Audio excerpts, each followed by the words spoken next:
What happened to your Zoom call? Hasn't started yet. We got all the people.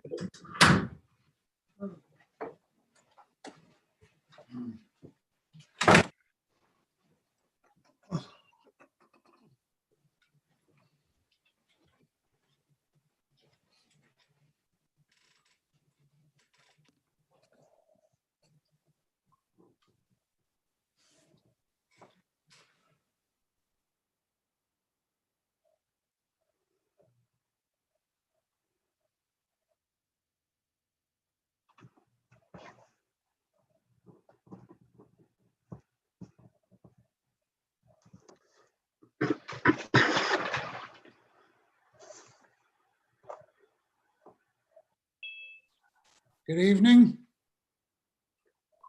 This is the regularly scheduled meeting of the Warren Planning Board. It appears we do have a quorum. Mr. Chair, I'll read the roll.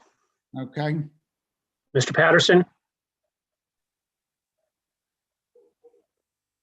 Here.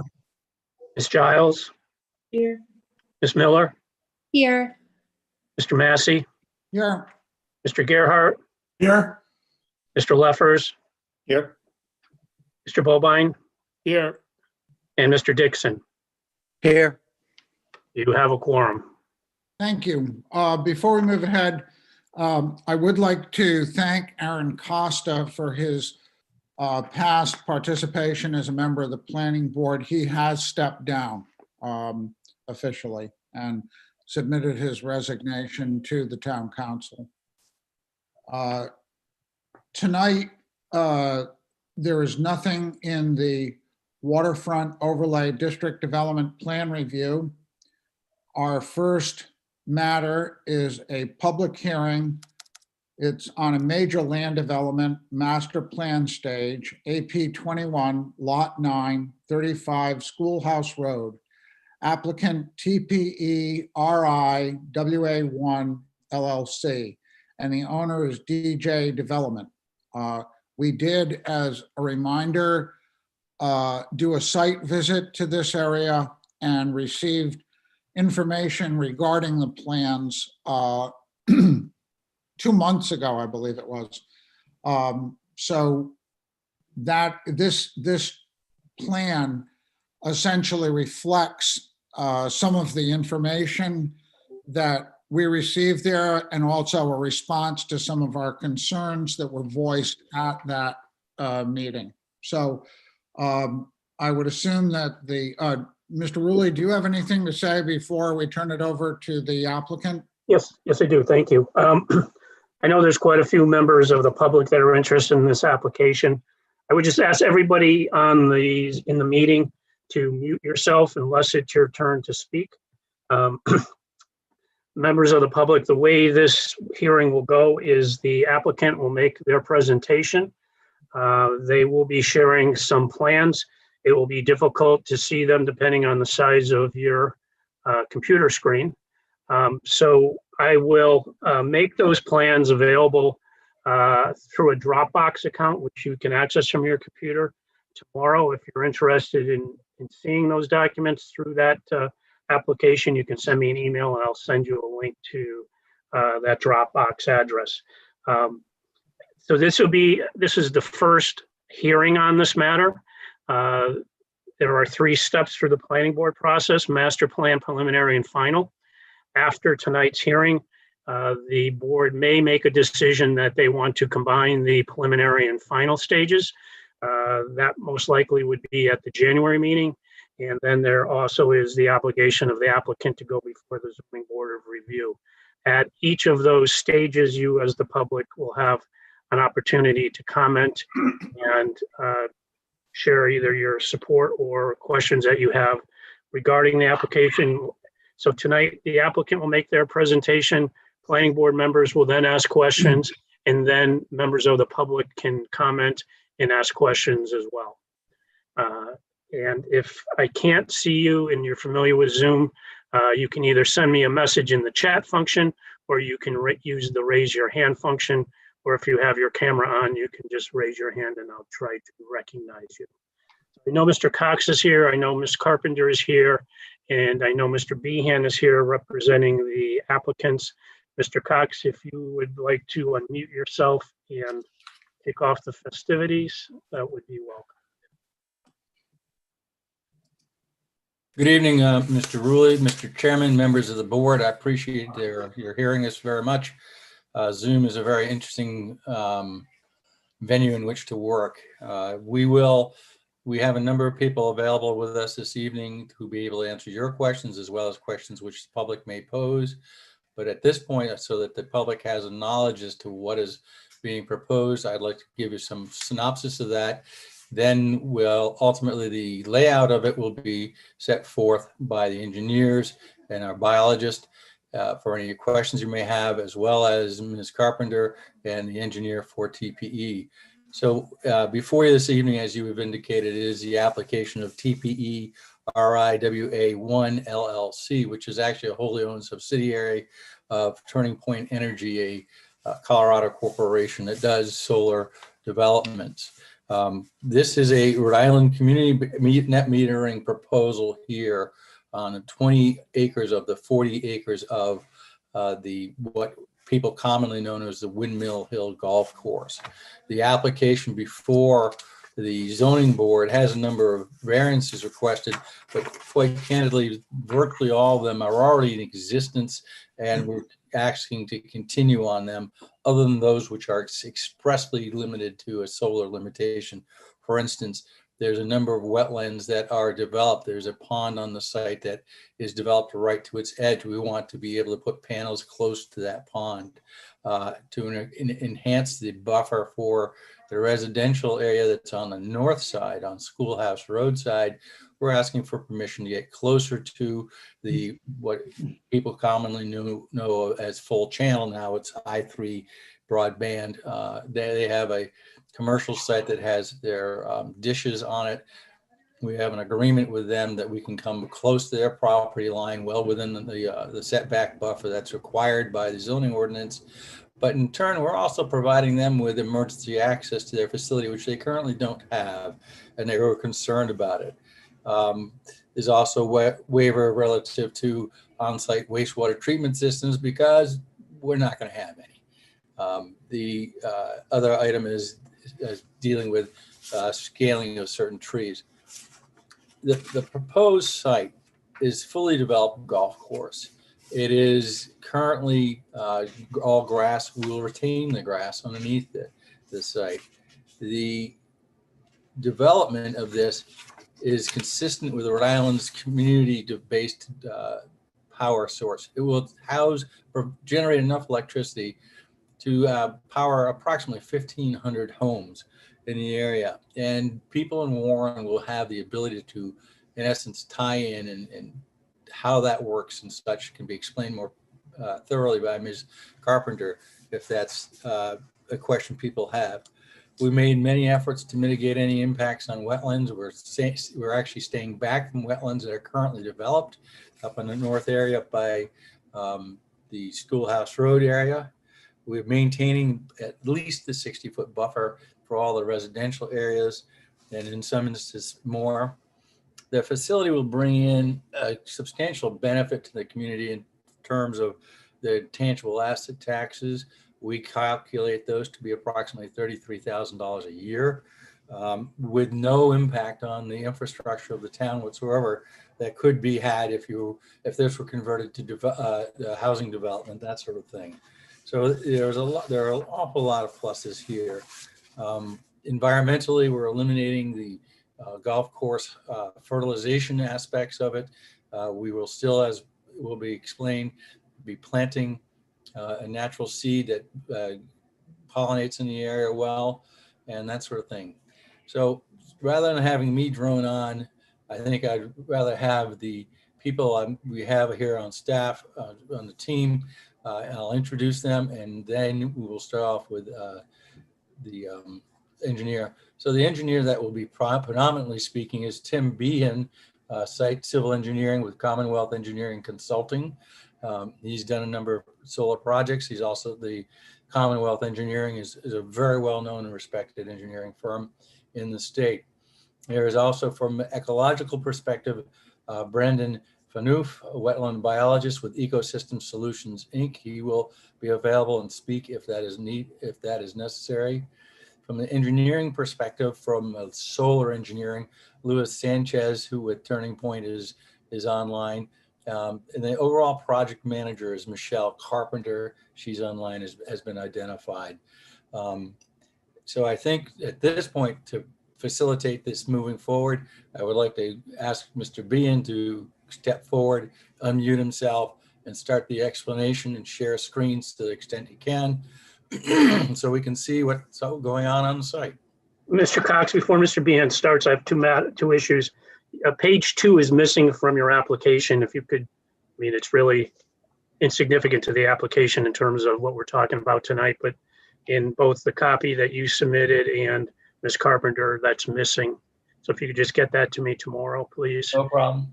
And then for members of the public, with respect to any encroachment on the wetlands area, that is something that's going to require Rhode Island Department of Environmental Management approval. So just so you know, that that's not something that the planning board can decide. That relief would have to be granted by Rhode Island DEM. And that application has been submitted, and they've acknowledged receipt of it. That's RIPD's permit. Yeah, I just want the public to understand that. Fully understand. Mr. Behan, floor is yours. Very good. Appreciate it. Good evening, everyone. For the record, my name is Timothy Behan, professional engineer with the firm Commonwealth Engineers, Providence, Rhode Island. I'd like to walk everybody through the plan set we submitted. And so I need to share my screen. Is that something I can do, Bob? Let's see. Okay. I assume everybody can see that? Yes. Okay, this is just an overall vicinity map, and just showing the subject golf courses right in the center here. And we have the Kickamuick Reservoir down here. We got Schoolhouse Road here, Birch Swamp Road up here, and Market Street over here, just to get you some bearings. If we zoom right into the proposed or the existing site plan of the existing site, just to get your bearings again, this is Schoolhouse Road up top here, Birch Swamp Road's here, and the Kickamuick Reservoir is down in this area. The subject parcel is 40.8 acres in size. It's got the golf course on it. There are a couple buildings. If you were at the site walk, you would have seen them. The clubhouse is right situated here. And we have the golf cart shed situated over here. The parking lot for the facility is here, and the driveway entrance is located here. The remainder of the site is fully developed unless there's wetlands. So we got the golf course and fairways spread out. The man-made pond, which we'll be talking about, is this pond. This was dug out as part of the golf course. And the wetlands are, there's several wetlands. There's a wetland complex down here. There's another wetland complex up in this corner. There's a very little isolated dugout hole. There's a wetland there, and we have a wetland complex here, and a little portion of a wetland complex encroaches in our site over here. For the proposed plan, we're proposing to put the solar panels throughout the existing fairways and golf course area. Those are the little rectangles. Those are actually the racks. So there's actually many panels on each of those racks. And we'll be using the existing driveway as the entrance. The clubhouse is going to be removed and disposed of, so that's going to be demolished. The cart house is going to remain. We have no intention to remove that, and the parking lot itself will remain. The solar panels will be spread out. This is that existing pond. It's currently golf course fairway to the edge of the pond. And we're going to be putting our solar panels slightly closer than 50 feet to the pond in some areas, and that's the relief we're asking. These are the shaded hatched areas, these darker areas. Those are the areas that are within 50 feet of the wetland and pond edge. So there's another area right here and as well down here. Our proposed site's going to have a pervious driveway just for access into the site, and also for a fire truck turnaround. So that's what this line is here. This is the pervious driveway with a hammerhead T at the end for turnaround. We're going to have some inverter pads for the power distribution throughout the panels. There's going to be a total of 3 of them. One's going to be situated here along the driveway. One's going to be situated at this location close to where the old clubhouse was. And another one's going to be situated over by the cart shed. Service into the solar array is going to happen off of Schoolhouse Road through the existing entrance area. This service will be underground. So from Schoolhouse Road into the site will be underground. There will be some pads constructed in the parking lot area for power equipment, and there will be 6 utility poles constructed at this location here. Both those electrical equipment and poles will be outside that 60-foot setback area. Stormwater management, the post-construction runoff rates and for the subject site will be less than or equal to existing conditions. That is a highly regulated activity nowadays. We have extensive calculations and documentations to do, and we need to submit that to DEM for their review and approval. That wetland permit and stormwater permit has been submitted roughly a month and a half ago to DEM for review, and we anticipate comments and permits probably over the next, say, 2 to 3 months. Soil erosion control, we don't envision too much soil disturbance out here. The majority of the greens are nice, consistent grades. We don't have to disturb those. We just need to install the panels right at those locations. There are a couple greens that were elevated in the past just to make it more suitable for a golf course green. There was one down here and there's another one over here. And there's several other miscellaneous small greens that just have to be reshaped. Generally, we like to have the slopes less than 15%. So there'll be some minor grading here and there. And those disturbed areas will be planted at the completion of the project. They'll be loomed and planted with a pollinator mix, we call it, which is a lower growing mix that's friendly to the environment. That's why we call it the pollinator mix, and which can be maintained easily going forward. They don't grow too high where we can come in maybe once or twice a year and mow the area underneath the panel arrays.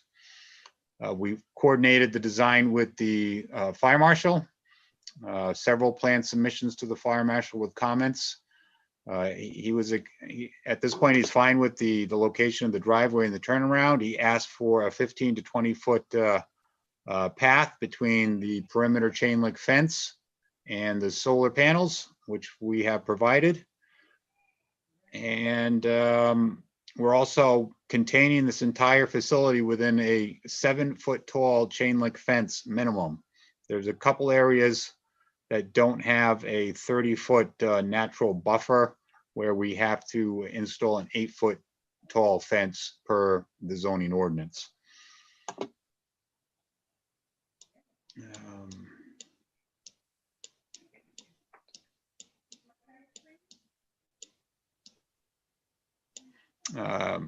Okay, and this plan, you could see some proposed grading over here. When we had the site walk with the board members, one of the concerns we spoke about at that meeting was the visibility at the location over here on Schoolhouse Road, where you can look into the site very easily, and there's a residential home or several homes in that area. So we concluded and decided to construct an earth berm several feet high and to plant some vegetation on top to make that a screening. So you cannot easily see into the site at that location. The next plan is the landscape plan. We walked the site. Many board members were at the site as well and made recommendations to certain areas to supplement it with additional landscaping. And that's what this plan does. We have a row of landscaping material up here, all the way down at this location here, at this location up here, and on top of the berm. And the types of plants we're proposing, it's going to be a mix in each area, but they need to comprise of American hollies, eastern red cedar, white spruce, blue spruce, pitch pine, and upright white pines.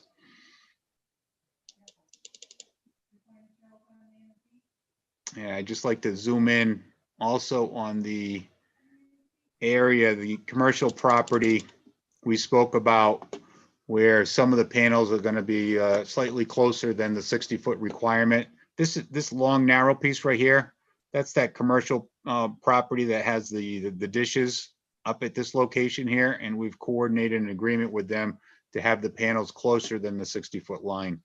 The 60-foot line is this darker dash line. You can see where my hand is going, and you can see some of the panels go over that at this location here, the inverter pad, and also a few panels in this location here.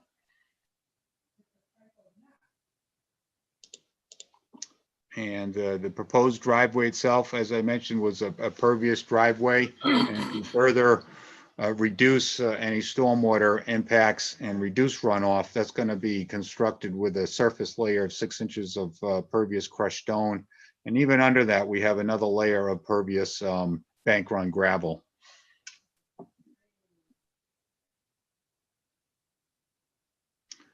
That's all I have for my presentation.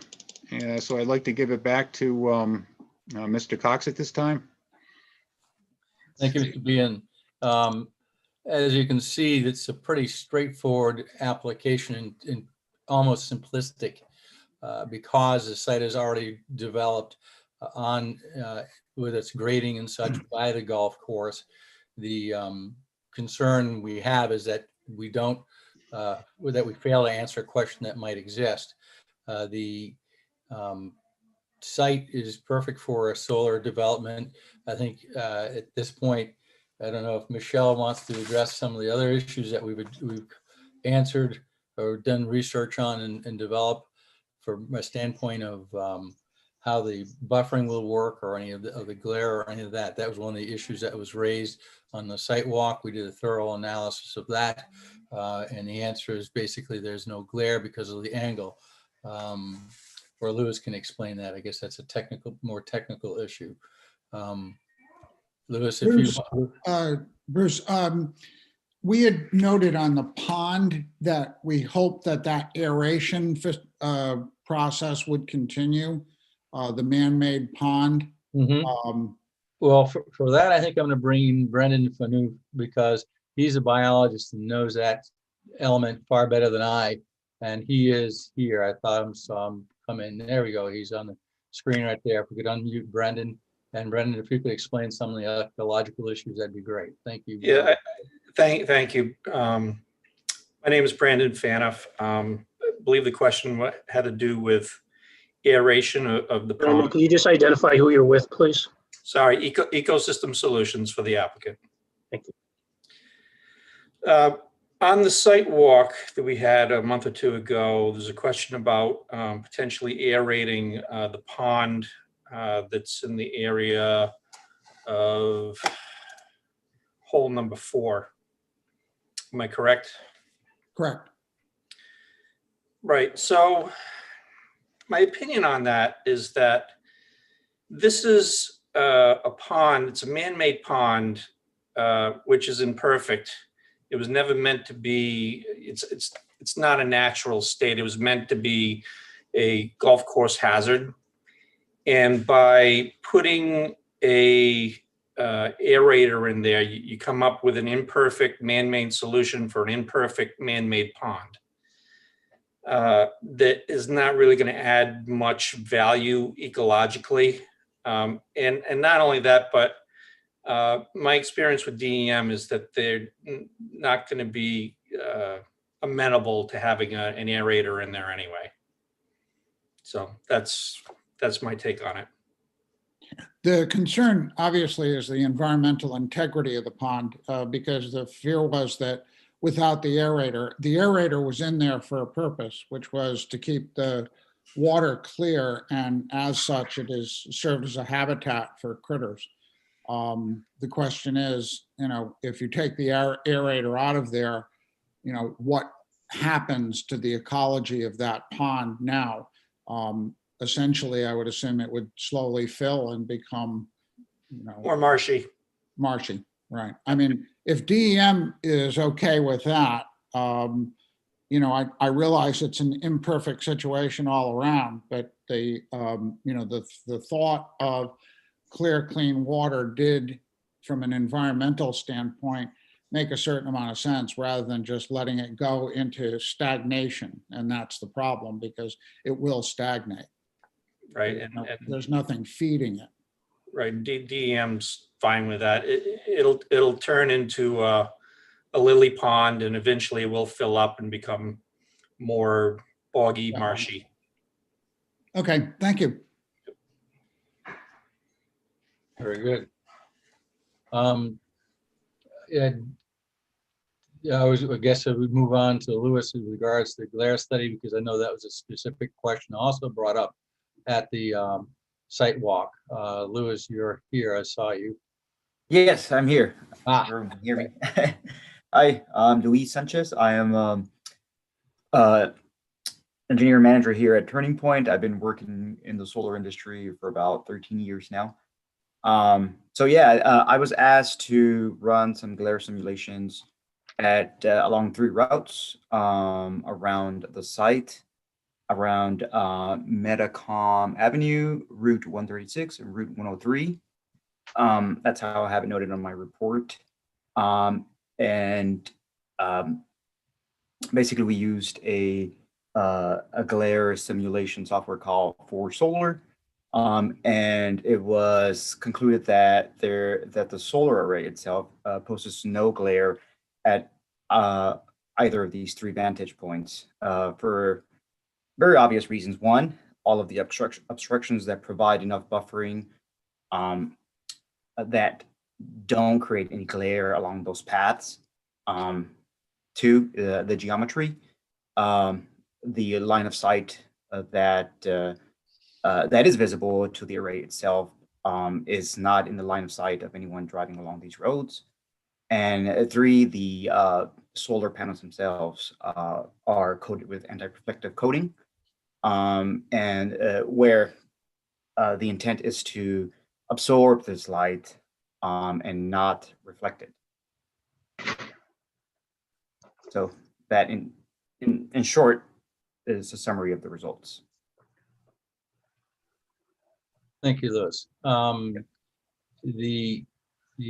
addresses the glare issue that was raised. I believe Mr. Rulli was most enthusiastic about that. I hope that answers your question, Mr. Rulli, because obviously it could be an issue, but because of the proximity of the buffering trees, the west, east, and north, and the angle of the screen, and there's so much open space to the south, there's no glare issue there. I believe we've addressed, Tim explained the whole layout and the applications being made with regards to stormwater. There's no roadway or anything like that to be addressed in here. I didn't know if the board or any members of the public had added questions. I know you have a fairly full agenda here, and being first on the agenda, I don't want to hog all the time. We'll give you as much time as is needed. Yes. Oh, I understand that. But Ms. Carpenter, did you have anything you wanted to add before we go to the planning board members? No, I mean, I think Bruce, Tim, and Louise covered most everything we were really hoping to get at on this presentation. Essentially, we designed the array in a way that we tried to make it compatible with the neighborhood by including significant buffering. There was a visual impact assessment included in that application package that kind of took a look at a number of different vantage points around the array and kind of looked at the before view and what the after view would look like. So, that may be interesting for people to take a look at if they haven't had a chance to. But, we're here to answer any questions, to the extent that it's helpful. We are underway in the interconnection process, which is one of the challenges with getting projects like this through a development cycle. We've been progressing that for about 1.5 years now. Where we're in the middle of our transmission study and are expecting the results of that transmission study back in January. But we have been told by National Grid that so far everything looks clear. So we're not anticipating any issues on the transmission side, and we've been given a rough distribution cost estimate from them, which was around what we budgeted. So that was probably the last kind of remaining outstanding item. Last time I think we went in front of this board and that's still progressing well. So is there any excess property that is going to be transferred after the array is completed? What do you mean by transferred? I mean, is there any unused land that you might be transferring to the land trust or anyone else? So we had talked about that. We had talked about a potential conservation easement on the second portion of the lot.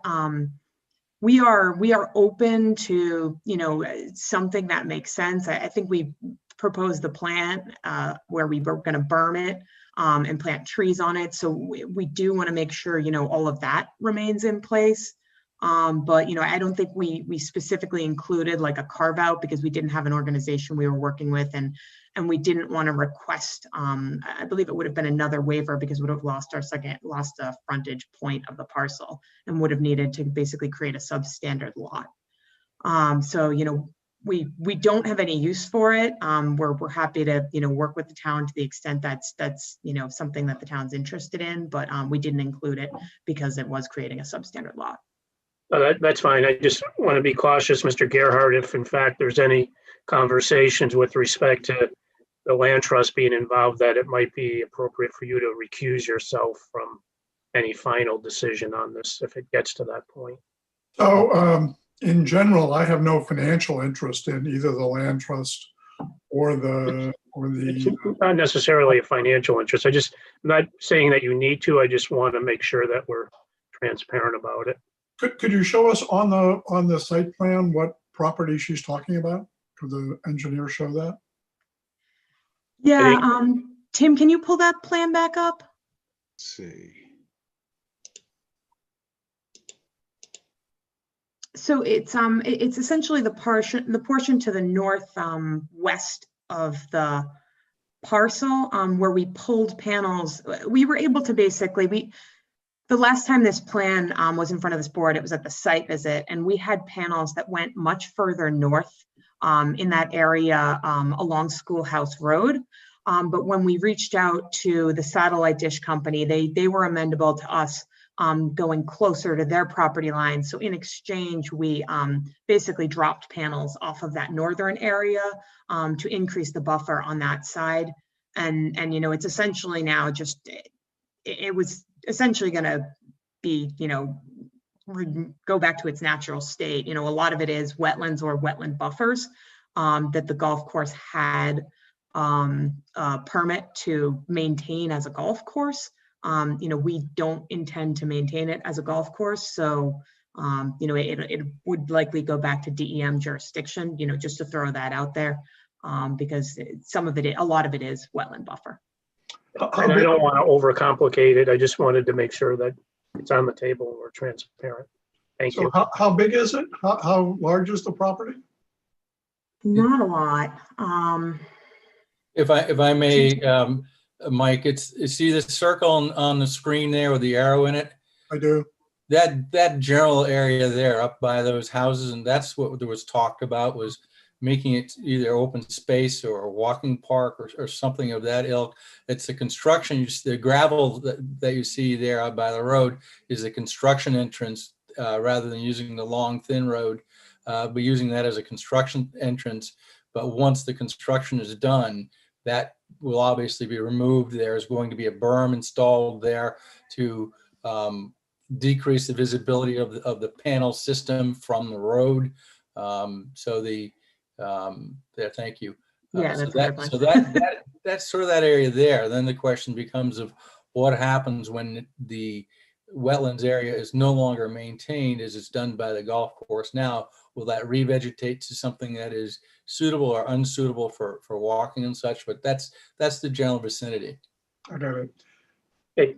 So it's fairly small. It can't be more than an acre or two. That's Yeah, correct. it's not very large, and that's where we said we're not really sure this makes sense. I think we had approached Bob to see whether the town was interested in it, because I think the town transfer is exempt, I believe, from some of the lot subdivision requirements, but I'm not sure it makes sense. I think it may make more sense just to let it revegetate naturally, continue to grow in thicker and kind of be a natural buffer. So I would suggest if you're going to do that, you at least make it subject to a conservation easement. I don't want to belabor this, so you can stop sharing your screen, Tim. I'll start with you, Mr. Massey. Do you have any questions or comments? Yes, I would like to say that we appreciate the cooperation of the applicant and the site visit that we had earlier. It was very comprehensive. Most of the planning board members were there. We were able to ask questions and make comments.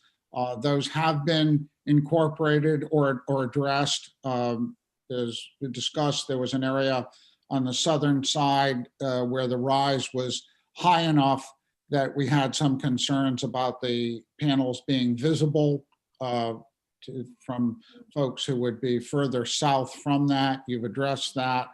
The pond maintenance is really a matter for the Department of Environmental Management. Certainly the idea is that, the more we can keep those environments healthy and serve as stopovers for migrating birds, the better within what is essentially an industrial site. So that, is something we're looking for, but obviously that's not a deciding factor in this. The fact that there is not going to be any fertilizer runoff is a major win for this area in terms of having the solar in there. The fact that you have permits before DEM for approval, and you also are in the process of transmission and interconnection permits indicates that this is moving forward. So once again, we thank you for your work up to this point. It's been a pleasure to have a kind of partnership in this process before we even came to the master plan. One thing is there on any of the places where there are fences, are those going to be shielded? I think there were chain link fences mentioned. Are those going to be shielded from view by the folks who are immediately adjacent to their farm? So Tim, could you pull the planting plan back up? So what we basically proposed is we proposed to put the panels, then the fence, then the landscape plantings. Right. So like in those areas, you know, and most of those plants, I think actually all of them are evergreen. So the idea is that over time, they will grow into essentially kind of completely block that, you know, to say it's going to be 100% visible day one. You know, I don't think that's an accurate statement to make, but we are planting 7 to 8 foot trees, I believe, is what this calls for. So they will be mature. They'll just take a little bit to grow in fully. Yep. Thank you. You're welcome. Ms. Miller, do you have any comments or questions? Hi there. Yeah, I had the same question as Fred about the vegetated buffering. So that's good to hear that it's kind of in front of the fencing. And I just want to say I'm happy that the applicant addressed the visual impacts sort of in that vicinity of 24 Schoolhouse Road, which seemed to have the most visual impact from, you know, my take from driving and walking around the property. And I appreciate you coordinating the setbacks near the commercial property and having that the greatest area where you need a variance for, or requesting a variance for the panels to be going in to be near that commercial property in the middle there. And I appreciate that you guys performed the glare analysis. And I don't have any questions. I think that I had several questions in the previous meetings and on site, and all of them have been addressed to my satisfaction. Thank you. Ms. Giles? I've thought that what was talked about tonight addressed the few questions we had left after we had the site visit, so I don't have any additional questions. Thank you. Mr. Leffers? Paging Mr. Leffers. Okay, we'll come. No questions. Okay, Mr. Gerhart. So one quick question, just in terms of benefit to the community. Do you have an estimate of how the electric rates will compare to the current national grid rates? How much will the typical consumer save when this is in place? Yeah, absolutely. So the subscription management company that we worked with on our first round of projects was offering about a 10% discount off of customers' electric bills. So basically, you would sign up and save 10%. Good, thank you. You're welcome. Mr. Bobine? No questions. Thank you. Mr. Dixon? No questions. Thanks. Mr. Patterson? No questions. Thank you for the presentation. So I will add that there is an existing sewer line that the owners of the golf course had installed previously, a sanitary sewer line that runs down to Market Street. As Mr. Behan mentioned, and Mr. Cox, I think as well, I mean, there's no need for the golf course to continue to have that, or the solar facility to have that sewer line, but there will be an opportunity for property owners on Schoolhouse Road that have septic systems or cesspools, an opportunity to connect to that sewer line. There will be a need for them to install some pump systems on their property in order to create flow, but that cost will be significantly less than what it would cost to replace or install a septic system. And from the town's perspective, anytime we can eliminate a septic system or cesspool, that's a good thing. So I just want to put that out there. At this point, I'm going to open this up to the public for any comments that they may have. I want to try to do this in as orderly a manner as possible. So as I said previously, if you could either use the raise your hand icon or put your camera on and raise your hand, I will call on you as I see you. And I'll give you all a minute to work through that technological challenge. Bob, I think it's important to note too that we want comments to be concise, and if someone is saying something that you want to say, rather than repeat that, just acknowledge the fact that you support the point that was made by the previous speaker. Thank you. Mr. Botello, I saw your hand up. If you would like to unmute yourself. And if you could just identify yourself, address, for name and address, please. 39 Serpentine Road and 43 Serpentine Road. I have a series of questions. Thank you very much for the overview and briefing. I own Approximately 4 acres of land to the southeast portion of the proposed project, just south of the full channel cable infrastructure. So there's a few questions I did have. The first question is, you guys mentioned a main road that runs down to one end of the project to the other end with a truck turnaround. Can you please comment on and identify what types of trucks is specified for this service road?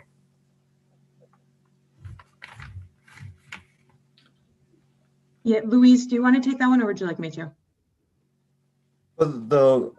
Sure, I can take it. With Turning Point again, engineer manager. The purpose of those roads is to be able to withstand a fire truck in the case of an emergency. And that is about as heavy duty as it gets. So anything in that up to that weight, the road should be able to withstand. But it's usually a fire department requirement to have a road that can withstand a fire truck. Okay, so there's no residual maintenance truck or any of that specific maintenance that we would anticipate utilizing this road? No, the only maintenance that's going to be addressed is during construction, obviously. Okay. But that's usually cleaned up prior to the project going into operation. But it's not intended to have constant traffic. Maybe maintenance once, twice a year for access to those electrical equipment pads. To service the inverters. I don't know if you're familiar with that. But no, it's not intended to have a constant flux of traffic on it. Okay, thank you. The next question was, you guys mentioned that the placement of several inverters along the property. So that presentation was fairly quick. I wasn't able to pinpoint the exact location of those inverters. Could you please point those out to me once again, specifically in relation to proximity to 43 and 39 Serpentine, please?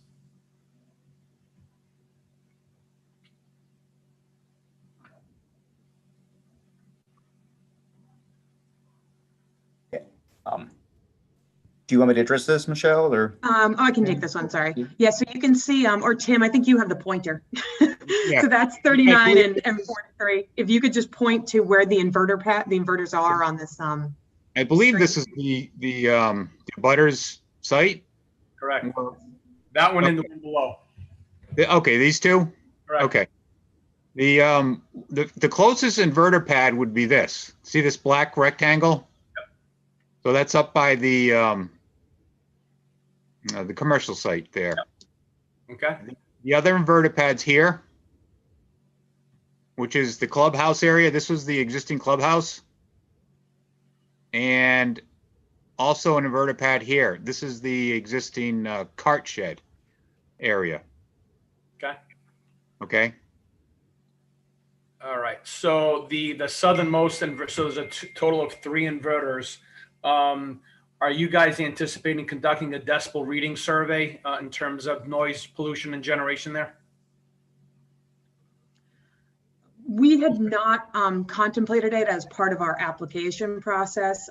We looked at the noise ordinance within the town, and we feel very comfortable that the inverters, are well in line with that. The inverters themselves will only make noise during the day.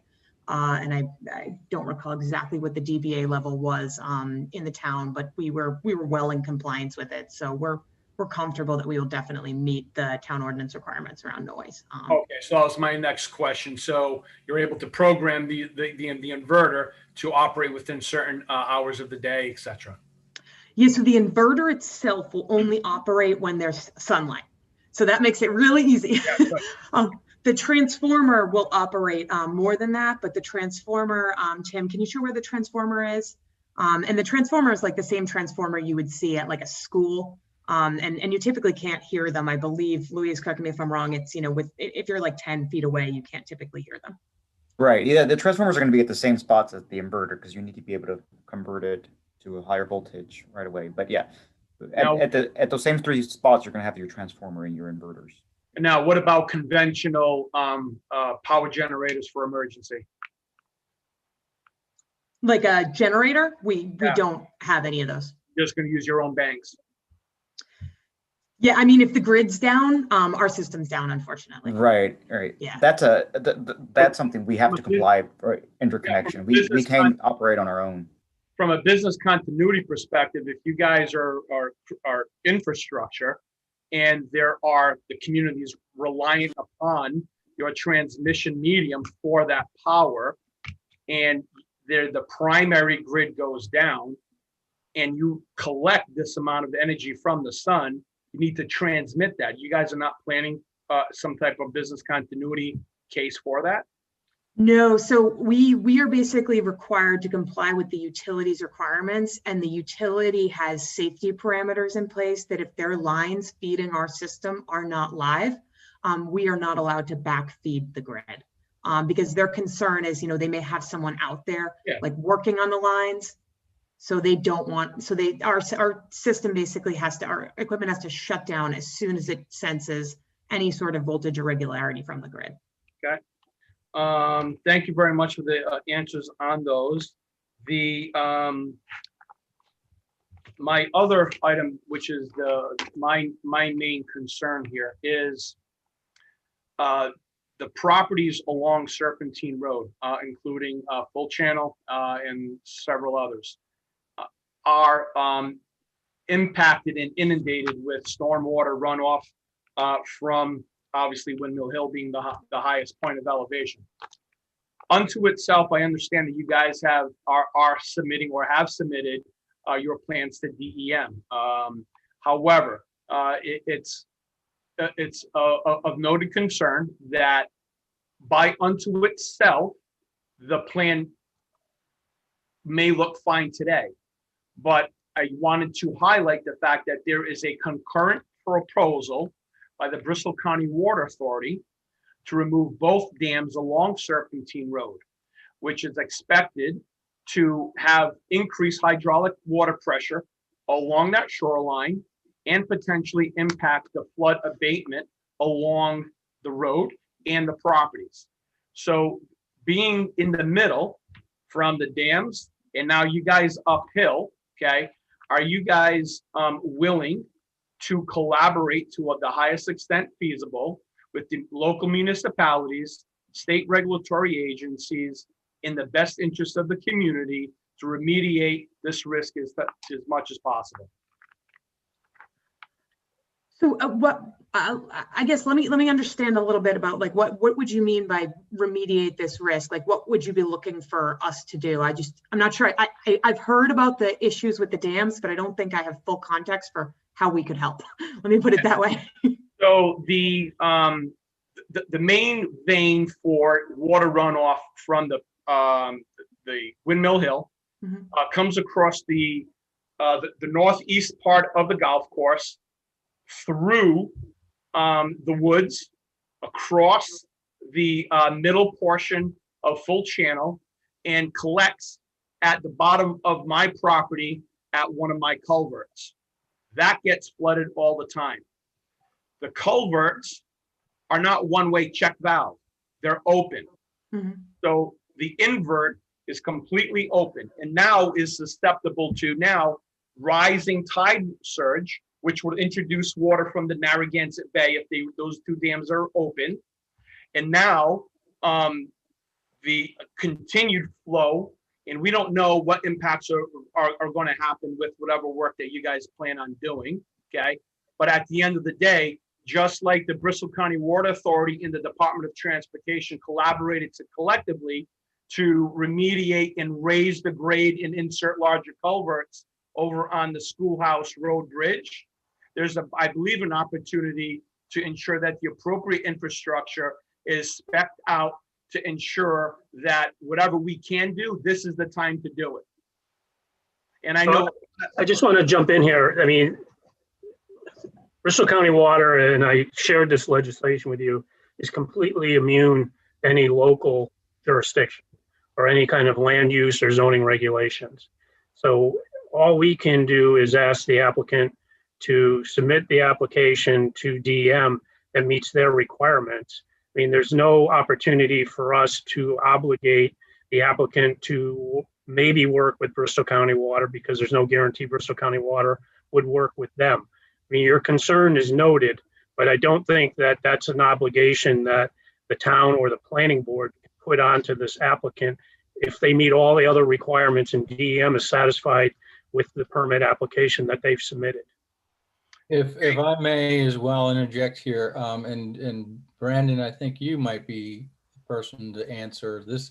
One of the issues you have when you do development is and dealing with ecological systems is you're not allowed to alter the ongoing or the existing site conditions.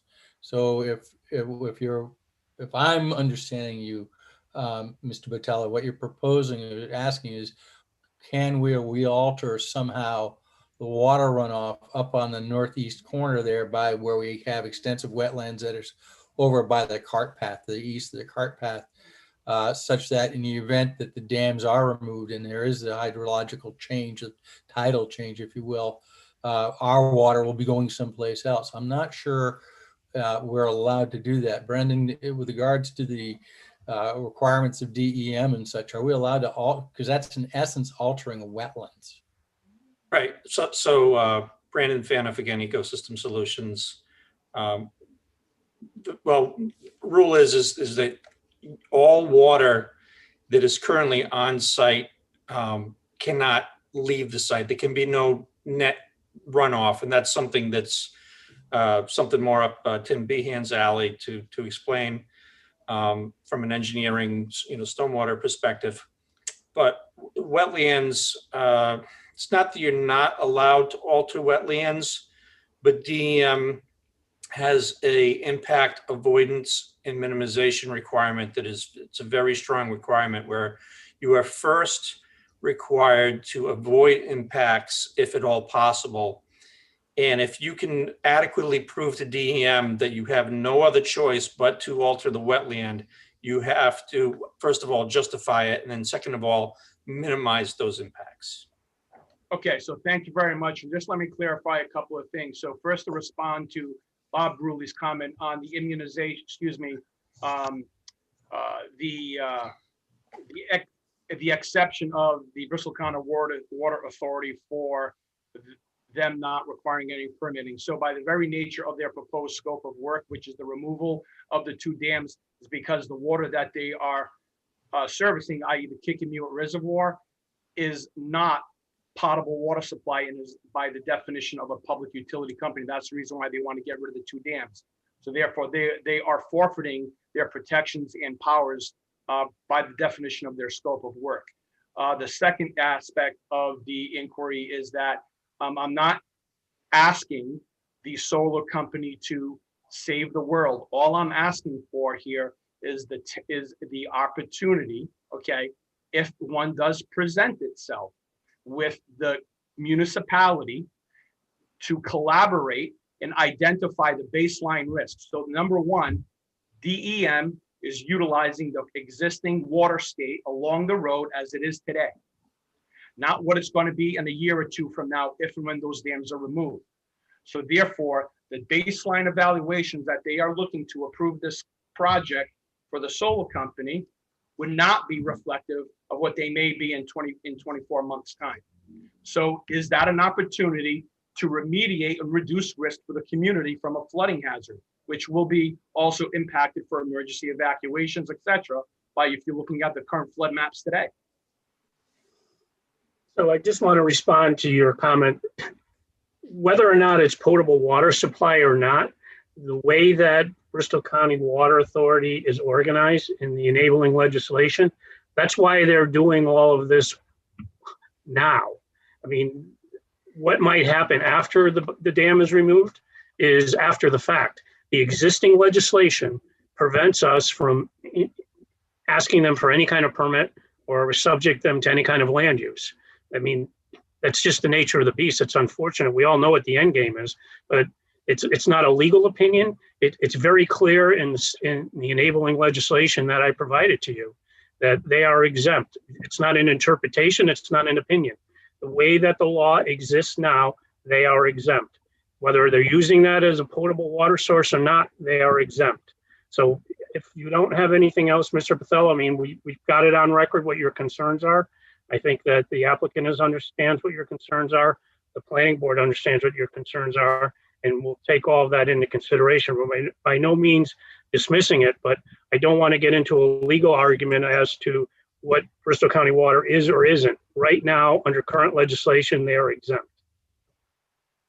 And Mr. Vitale, I would say, you know, we do want to be a good neighbor. If there is something you can think of in our plans that we haven't done that helps in some way, that is acceptable to DEM and is acceptable to the town, you know, please, I can give you my contact information. You can reach out to me. We're happy to talk about it. You know, I don't have full context for exactly, or it sounds like the level of experience you have with this issue. So I don't know what that is, but, you know, we're happy to work with you if there's something we can do. Thank you, Michelle. Are there any other members of the community public that would like to comment on the application? Again, either put your camera on and raise your hand so I can see you, or use the raise your hand function on Zoom, and I will recognize you and I'll give you 30 seconds to navigate those technological challenges. Aaron, if you would like to unmute yourself. You could just identify yourself, full name and address, please. Sure. Aaron Udvardy, 41 Schoolhouse Road. I just had a couple of questions regarding the solar panels. I didn't know, what is the height of a solar panel typically? Or what's the height that's going to be kind of throughout the land, the property? So Louise, correct me if I'm wrong. I believe we're looking at a max of 12-foot height here. Yeah, and that's at the most highest. So it's at the back end Okay. of kind of the slanted angle of the racks. Okay. So that 12-foot height then is pretty consistent throughout the property? It'll be the max, yeah. The array is designed to kind of follow the grade. So there are a couple areas where if you do have a chance to take a look at the grading plan, we're bringing down some of the, I'm going to get the term wrong, some of the greens and some of the tee boxes to kind of level it out a little bit. But for the most part, the grade is staying pretty consistent across the site. So we'll roll a little bit and follow the train, but that'll be the max above the grade. Okay. And then looking at the plan, I'm on the north side of the property, and it looked like from the cart house, there are going to be 6 utility poles. Again, what is the height of those utility poles, and what material are we looking at? Are they going to be wooden utility poles or metal utility poles? And what's the general this height? Luis, with the turning point, yeah, they're going to be wooden. Those are like any utility poles that you see on the street. We were told that they most likely will be 45-foot poles. They're about 6 to 7 feet into the ground, so under 40 feet above grade. It's going to be the max height. And that it's going to be well within that 60-foot buffer. So they're going to be pretty well hidden.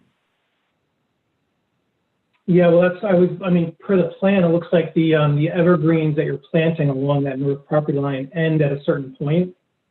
And that's right, you know, in my backyard view, I can view right through that. And so I would be concerned about, you know, seeing the utility poles and, you know, maybe extending the plantings northwest, just to make sure that they're blocked would, at least from my point of view, help. Yeah, that's something we were talking about before this call, actually. I think that's an accommodation we can make to the plans.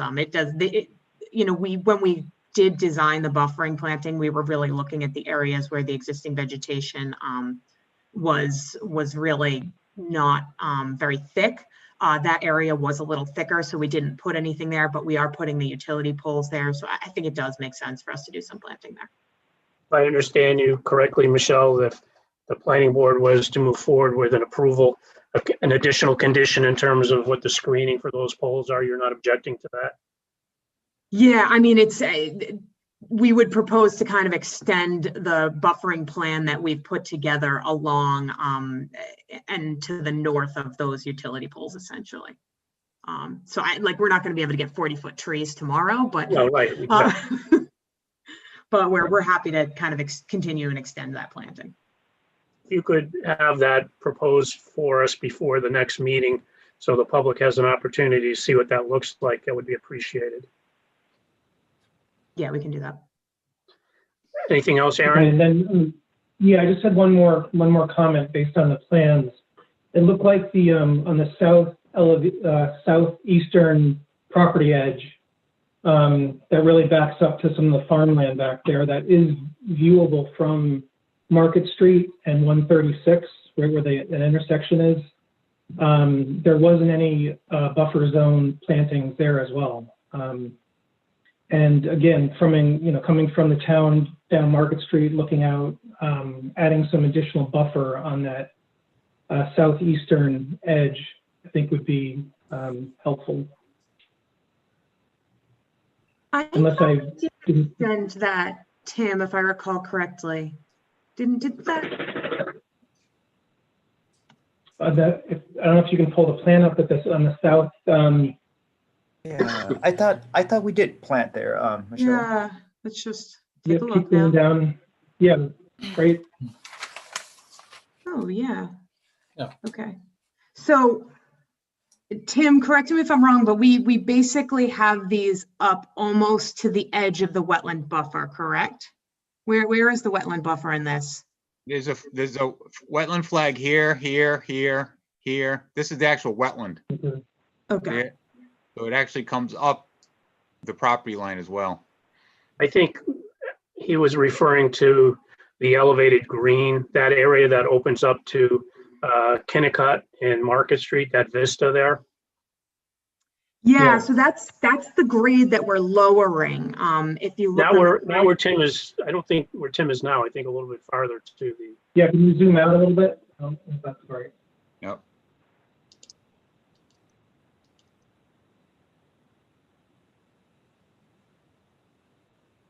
Yeah, I think that's the area, right? Because this No, I is think all he's the wet. talking where that box is where it says solar module. Yeah, That's very elevated right there. Well, this is all wetlands Yeah. in here. This is a big wetland. See this? This is a big wetland. Yeah. We can't do anything in there. No, we can't. I mean, it looks like you could probably plant a few more in this area right here. Yeah, maybe turn it up a little bit as it goes up towards the, following that contour line and the property line. Or not the property line, but the chain line. That was something we addressed during our walkthrough in terms of the existing grade and lowering that to lower the solar panels, and as a consequence that allowing them to be better shielded. Yeah, Tim, can you pull the grading plan? Let's see. Because I think the grading plan will show it a little better. Well, it looks like, this is cut off. There's a 50-foot perimeter of wetland right here. See it? And the last flag looks like it's right here. Yeah. I mean, it looks like we got some grades there. Hold on. See, it says remove existing raised green. Right. Right in there. Yeah.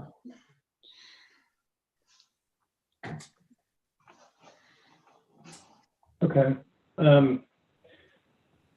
So that's, I'd have to go back and look at that area, but, so basically you're going to remove the grade there and have those flatten out or actually dip down into that. Right, and that was a concern that we had, and that's why we asked for the glare study, because that open vista, that our concern was if the panels were at a certain height, that it would impact drivers.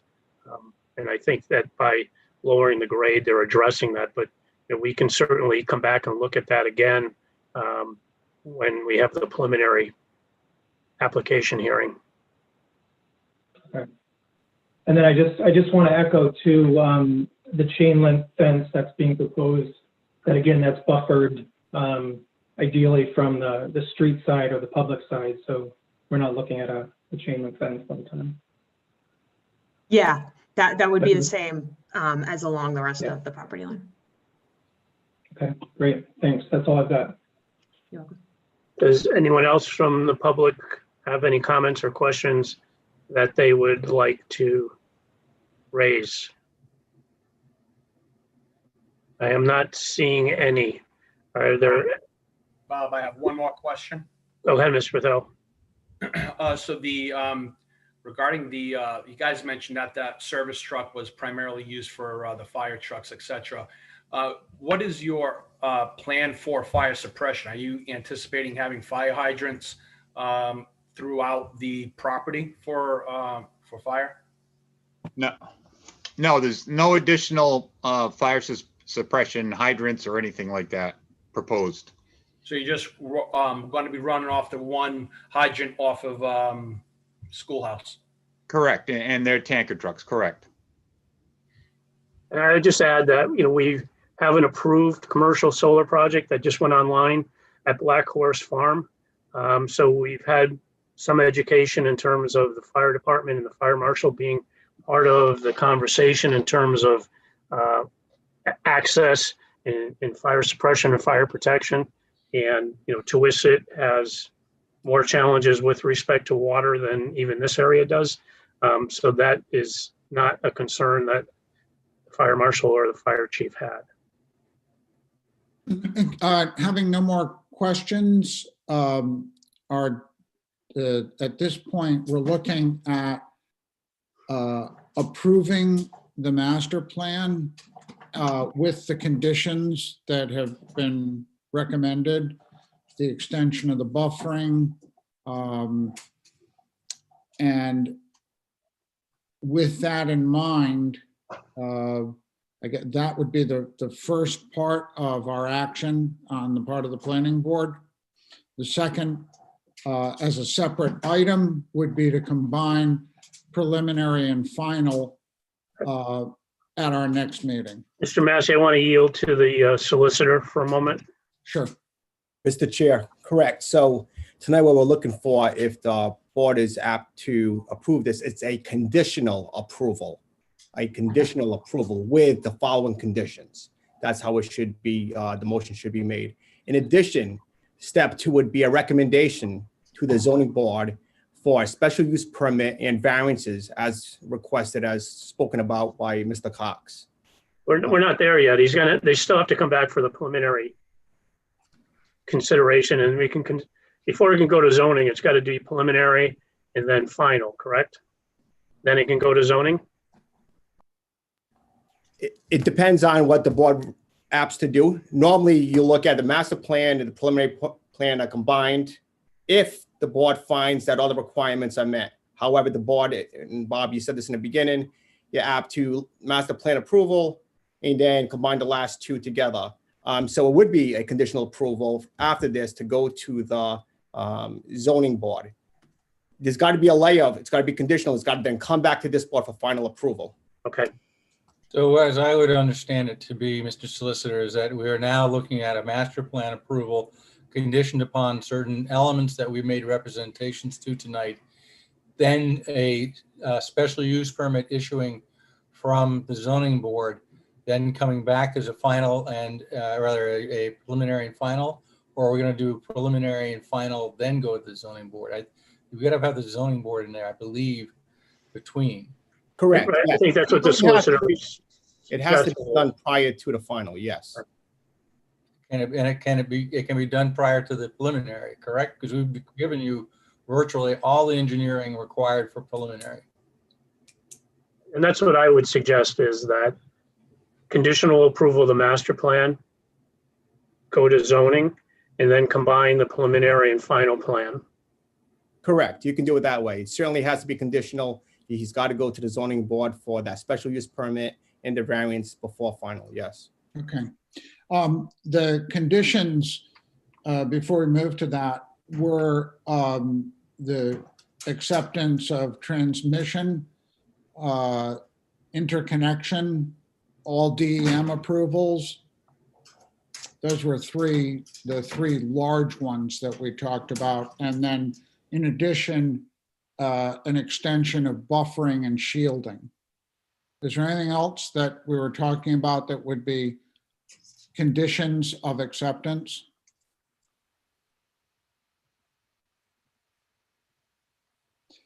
I don't believe so. Hearing none, I would move approval of the master plan with the conditions that have been cited by the chairperson. Can I have a second? Second. All in favor? I will, let me do I have to poll everyone. Yeah. Ms. Giles, Yes. Mr. Massey, Yes. Mr. Leffers, Yes. Mr. Gerhart, Yes. Mr. Bobine, Aye. Yes. Mr. Dixon, Yes. Ms. Bob. Miller, Yes. Mr. Patterson. Yes. I don't think I missed anybody. Ben, go ahead. Yes, I just want to also maybe recommend an amendment to that motion, and that is the following. That motion is made based on the finding of fact that the plan as presented is consistent with the comp plan. It's compliant with zoning upon approval of a variance and a special use permit. It has no significant environmental impact and is adequate and permanent physical access as finding of fact as an amendment. I'll accept that addition to my amendment, to my Is motion. there a second? Second. All right, Mr. Patterson, Mr. Gerhart made a motion, Mr. Patterson second. Let me read your names again. Ms. Giles, I approve. Mr. Massey, Yes. Mr. Leffers, Yes. Mr. Gerhart, Yes. Mr. Bobine, Yes. Ms. Miller. Aging Ms. Miller. Mr. Dixon, Yes. Mr. Patterson. Yes. Thank you very much. Thank you, Ben, for that reminder. That's, by the way, for those who are attending, is always a factor in any planning board decision. And as such, in terms of its adherence to the comprehensive plan. And do we need a motion to close the public hearing? Do we need a motion to combine preliminary and final? We're not there yet. You can do that at the next meeting. Well, that would be the next meeting. Be the next meeting. I'd ask that it be at this point that a recommendation of combining preliminary and final, because otherwise people will be looking for preliminary then a final. I agree with Mr. Gerhart. Sure. Let's, Ben, if you want to step in and tell me if I'm right or wrong. Mr. No. Solicitor, isn't that a question that could be addressed at that meeting? I think it's appropriate to put the public on notice that it's going to be combined. Certainly prior to, yes. Okay. So we need a motion to make a recommendation to combine the preliminary and final plans at the meeting following the zoning review of our master plan. Mr. Massey, I think the motion should be in two parts, that to recommend that the zoning board approve the special use permit based on the conditional approval, and additionally to combine the preliminary and final plan at the next planning board meeting, or the next hearing before the planning board. Because that Well, will let's be, take the first then. The zoning board, the recommendation that the zoning board approve these requested zoning variances as they appear on the master plan. it's And a special use permit. a special use permit. Is Sorry, special use permit. there a motion? So moved. Mr. Gerhart, is there a second? Second. Mr. Patterson seconds. Ms. Giles, Yes. Mr. Massey, Yes. Mr. Leffers, Yes. Mr. Gerhart, Yes. Mr. Bobine, Yes. Ms. Miller, Yes. Mr. Dixon, Yes. Mr. Patterson. Yes. And then the second motion would be to combine the preliminary and final plan approval, assuming that the special use permit is granted by the zoning board at the next time this appears before the planning board. Is there a motion? I so move. Mr. Patterson makes the motion. Is there a second? I second. Mr. Gerhart seconds it. Ms. Giles, Yes. Mr. Massey, Yep. Mr. Leffers, Yes. Mr. Gerhart, Yes. Mr. Bobine, Yes. Ms. Miller, Yes. Mr. Dixon, Yes. Mr. Patterson. Yes. Okay, I think we've killed this. Great. The next is to close the public hearing. A Correct. motion to close the public hearing. I'll make so moved. There's a second. Mr. Second. Patterson seconds Mr. Massey's motion. Ms. Giles, Yes. Mr. Massey, Aye. Mr. Leffers, Yes. Mr. Gerhart, Yes. Mr. Bobine, Aye. Ms. Miller, Yes. Mr. Dixon, Yes. Mr. Patterson. Yes. Okay, we can now call to order the regular planning board meeting. Okay, and we were sent out the minutes. I believe there were some revisions made to those since they Yeah. came out, Mr. Rulli? Yeah, certainly on the November 9th meetings, Ms. Giles had communicated with both the chair and myself. So she was excused. She was not absent. She was excused. I don't know if other members have additional edits or comments they want to make with respect to the meeting minutes. Do I have to show myself as recused? I was present, but I was not shown in the vote. On the blank votes, So I was recused. on which meeting are we talking about, Mr. Gerhart? The first one. On the 9th? Yeah. Yeah, you'll be noted as recused. Thank you. Are there any other comments with respect to the minutes? If not, is there a motion to accept the 11/9/20 meeting minutes as amended, as discussed tonight? I so move. Mr. Accept the Patterson minutes. makes the motion. Is there a second? Second, Brett Bobian. Thank you, Mr. Bobian. Ms. Giles? I wasn't there, but I'm sure they're fine. That's right. Yep, you can't vote. You weren't there. So Mr. Patterson, Yes.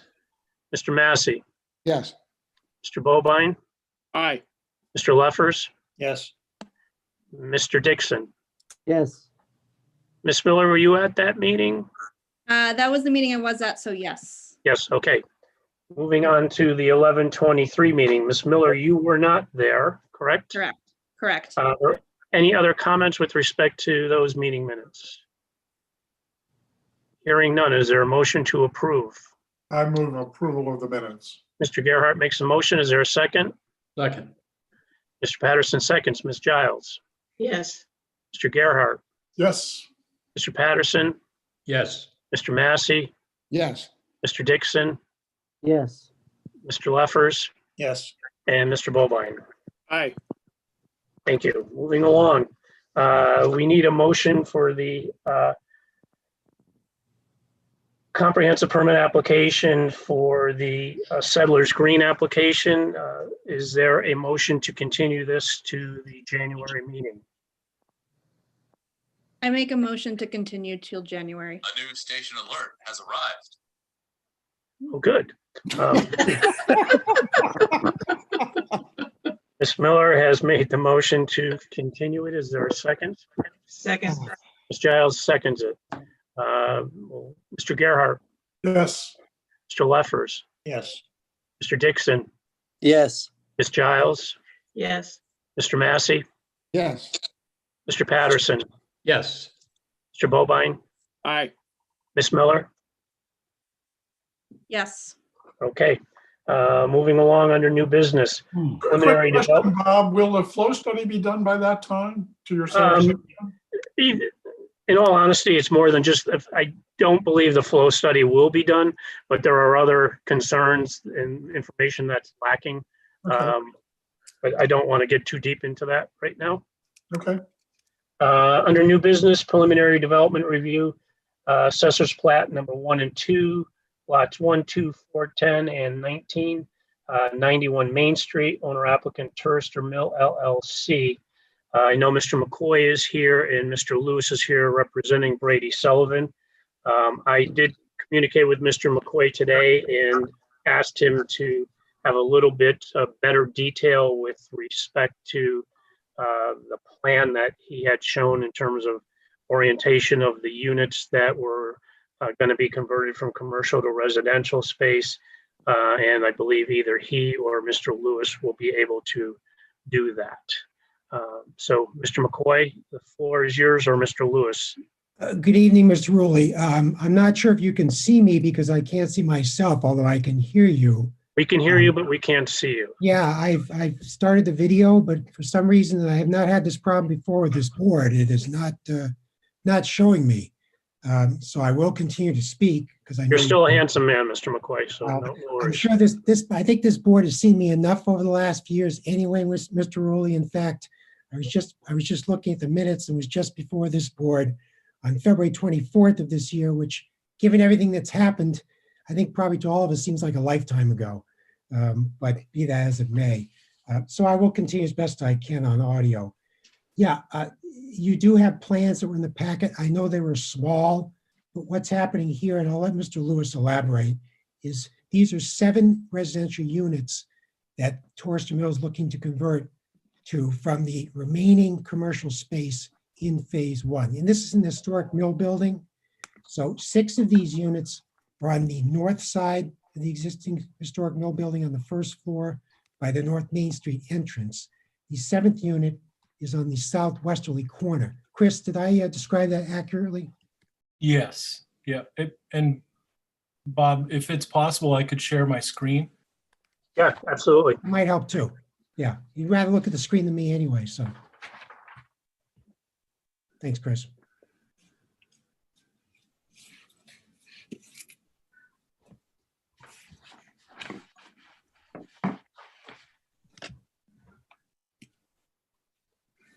Actually, it's not. You have it open? I do, but I'm not seeing record. Oh, there we go. Got it.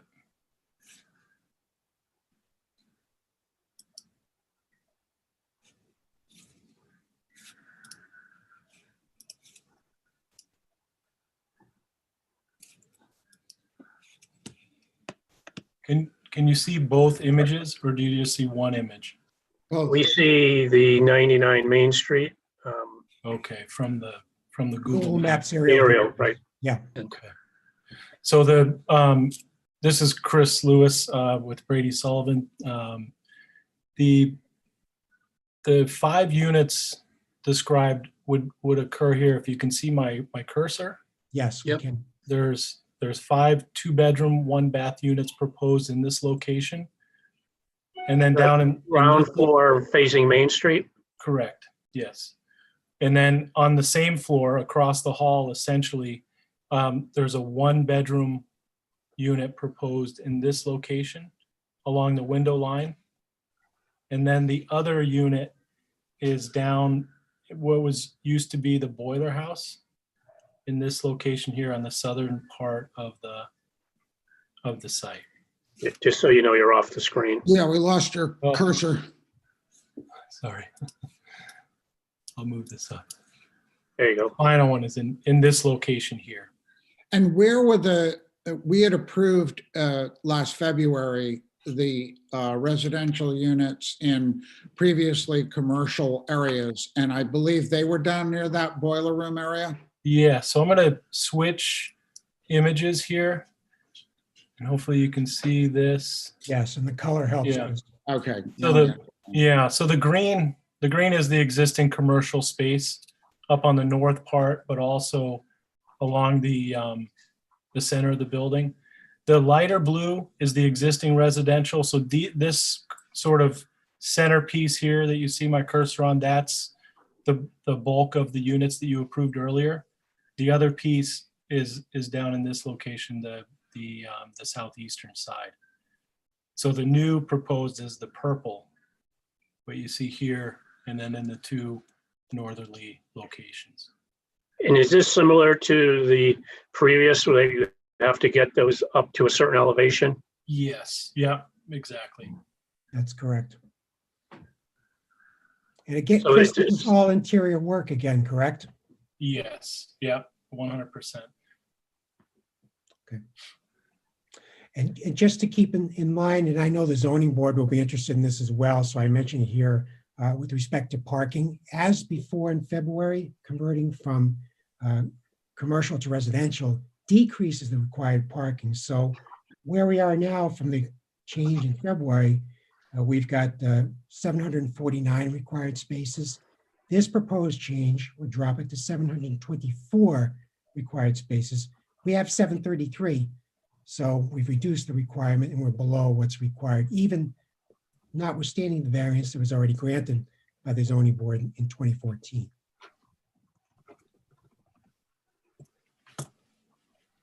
Okay. You can, unless members wanted you to keep this up, you can stop your screen share, Chris. I have one question. This is Jane. Go ahead. Just from a regulatory standpoint, this is kind of, I think, the third round we've been approving for a transitioning from commercial space to residential, which is understandable given that, the fluctuations in the market. I'm just curious if any of this residential space is going to go back to being commercial in some way. Does that come back before the board? Yes. Yes, it does. It Thank would. you. It would, Ms. Miller, because the original special use permit granted in 2014 was specific as to the commercial residential mix. That's why we've had to come here both times this year to modify that.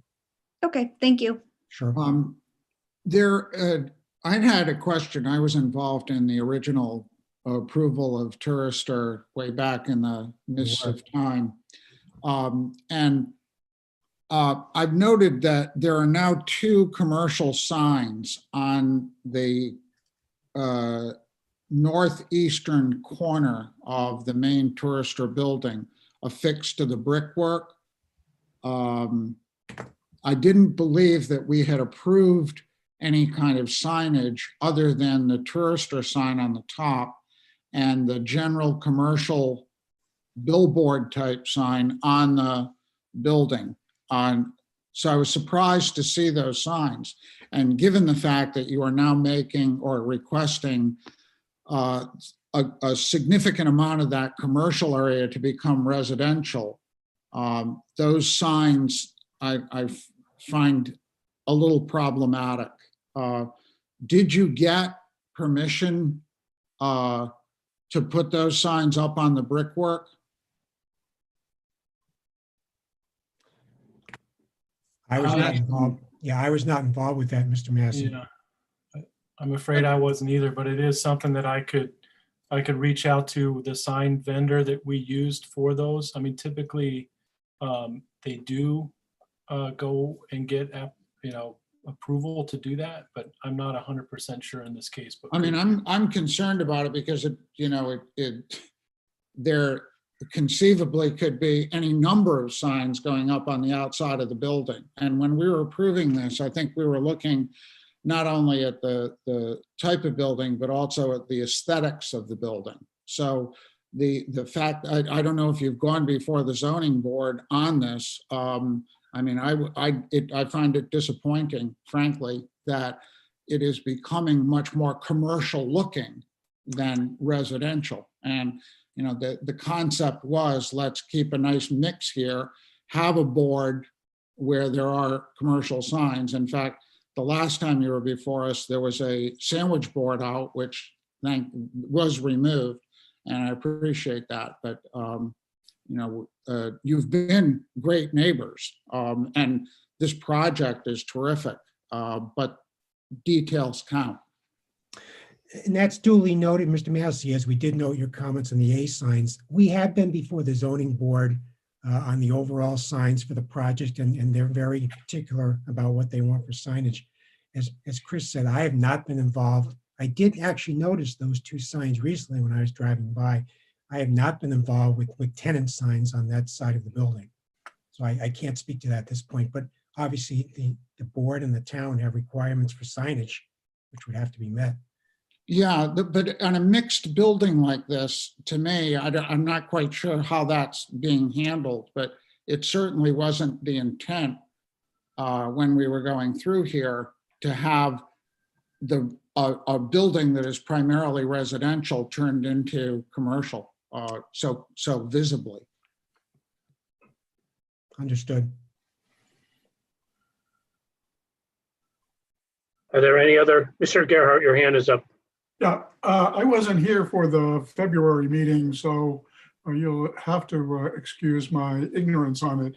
But if I recall, when the original approval was made, the reason that there was commercial and parking was that this was in the flood zone. Clearly, given the approval of the last residential units, that issue has been addressed. But I'd be curious for my own information about how the issue of the fact that these residential units are probably in the floodplain is being handled. Mr. Lewis, would you like to? Yeah, so, yes, so each of the units, there are two planes on the site. There's a 113 and 114. I think there's a foot difference on one end of the site versus the other. But inside each of the units, the floors are being raised to be at or above the floodplain. And okay, that must be significant, though. I mean, It is in some cases, yeah. I mean, at three to 4 feet in some cases, yeah. And because of the nature of the building, the ceiling heights, it does allow for us to do that. Okay. Thank you. Yes. Do any other members of the board have any questions or comments? If not, is there a motion to recommend approval to the zoning board? Anyone? So do we want to condition this on the sign issue, Fred, or not? I don't know. I'm not sure we can. You can't. I don't, hi, this is Ben speaking. I don't think that's appropriate, but Mr. Chair, my recollection may be, again, I've sat in front of with that zoning board for quite a bit of time. I've seen them come before that board, but I think it was that first big sign that you see. However, I'm starting to think that I recall the reason for those smaller signs was there was some difficulty in finding exactly what part of the building to go to get directly to that business. And I think that was the explanation given as to why they asked the board for relief to put that on a particular area. But I will follow up with the building official, and I will also get the decisions just to make sure that they are in compliance. Thank you. But this approval cannot be conditioned on. Correct, separate Okay. issues. All right. So I'd make a motion to recommend preliminary development approval. Is there a second? Second. Ms. Miller seconds it. Ms. Giles, Yes. Mr. Gerhart, Yes. Mr. Patterson, Yes. Mr. Massey, Yes. Mr. Bobine, Yes. Mr. Dixon, Yes. Mr. Leffers, Yes. Ms. Miller. Yes. Thank you very much. Thank you. The only thing I just want to note is, Mr. Ferrera, if you could just keep me advised on that, because this board, we've tried to continue to be good neighbors, and we've always tried to pay attention to the concerns of this board. And Mr. Massey, you were there at the original approval, so I'd like to keep advised as to what you can cover on that, Mr. Ferrera. We'll absolutely keep you in the loop, Mr. McCoy. That'd be great. Thank you. Okay, moving ahead, there are no reports or special items. There is no administrative officer report. There are some administrative matters. At the last meeting, I had asked that you change the date for the July 2021 planning board meeting, because I thought I might be out of the country due to the continuing COVID crisis. I am postponing my race until 2022 and will not be leaving the country in July, so we can go back to the July 26th normal scheduled meeting. Do we need a motion on that? We will be having a Viking burial though for your bicycle. Yes. Yeah, Or at least, and do we need to have a motion to change that date on the calendar? Correct, yes. So is there a motion to go back to the July 26th date? I move that we go back to the July 25th date. Thank you, Mr. Patterson. Is there a second? Second. Mr. Gerhart seconds. Ms. Giles, Yes. Mr. Massey, yes. Mr. Patterson, Yes. Mr. Gerhart, Yes. Mr. Bobine, Aye. Mr. Dixon, Aye. Mr. Leffers. Yes. Thank you. Next item is proposed zoning amendments. My hope was that I was going to tape a, how do I want to describe this? Infomercial regarding some of the proposed plans for the Metacom Avenue corridor. Unfortunately, our architects aren't moving as quickly as I want, and I think it's an important element to have to discuss what the proposed zoning changes would be. But I am going to put forth a request to the town council at the January 12th meeting that they refer to the planning board proposed zoning amendments for the Metacom Avenue corridor, which would allow for increased density. I hope to have more information in advance so you have a chance to digest it. As you know, I mentioned previously, we received a significant grant to do an economic impact analysis of upzoning the Metacom corridor, and also looking at what the impacts of sea level rise and flood inundation would be in that area around J Mills Park, which ties into the Metacom area because we're talking about property buyouts and relocation.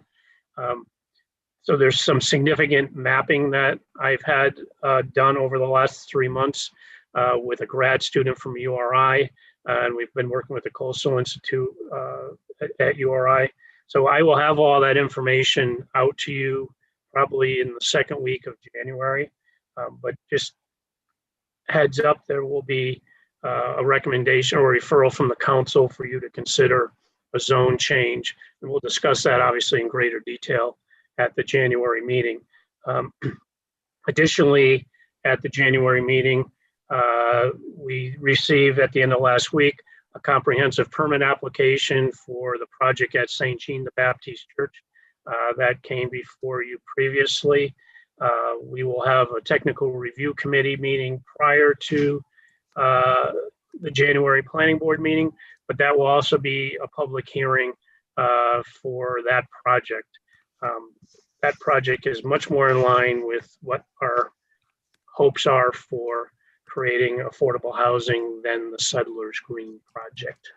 That's just my editorial. Are any questions regarding any of that? Not any other comments from board members? Bob, a town councilor called me regarding the medical marijuana compassion center that was proposed for the hometown restaurant. Yep, that application was withdrawn. Okay, so that, because he was under the impression that we were going to hear that, and It had come before the council again, and the council was going to refer it to the planning board. They did, but subsequent to that, the applicant came in and withdrew the application. okay, So that's basically a dead issue now. Those applications had to be into Department of Business Regulation by the 15th of December, and that application did not make it. thank you. Just for the sake of the board, when I went by that proposed site the other day, there are new restaurant signs up there. So somebody. Yes, there's a revolving door on that restaurant. Is that the Mr. Chicken place you're talking about? No, it's Hometown Tavern on Metacom Avenue, next to McDonald's. I've been waiting for the chicken place to open. I feel like I'm in Breaking Bad. I'm so excited about this. It's just sitting there unused. Yes, with a beautiful sign. It is. Yeah, well, you know, another matter of signage that may be a little questionable given our zoning ordinance. So if there are no other matters to be discussed, a motion to adjourn would be appropriate. Yeah, I'll the motion to adjourn. Mr. Massey makes the motion, Mr. Patterson eagerly makes the second. Ms. Giles, Yes. Mr. Gerhart, Yes, go Pats. Mr. Patterson, Yes. Mr. Massey, Yes. Mr. Bobine, Aye. Mr. Dixon, Yes. Ms. Miller, Yes. Mr. Leffers. He says yes, even though he's on mute. Everyone have a safe, happy, healthy new year. Hopefully 2021, we are in a better place than we are now. And good night. And Happy New Year, everyone. Good night. Happy New Year Good night. to all. Happy New Year.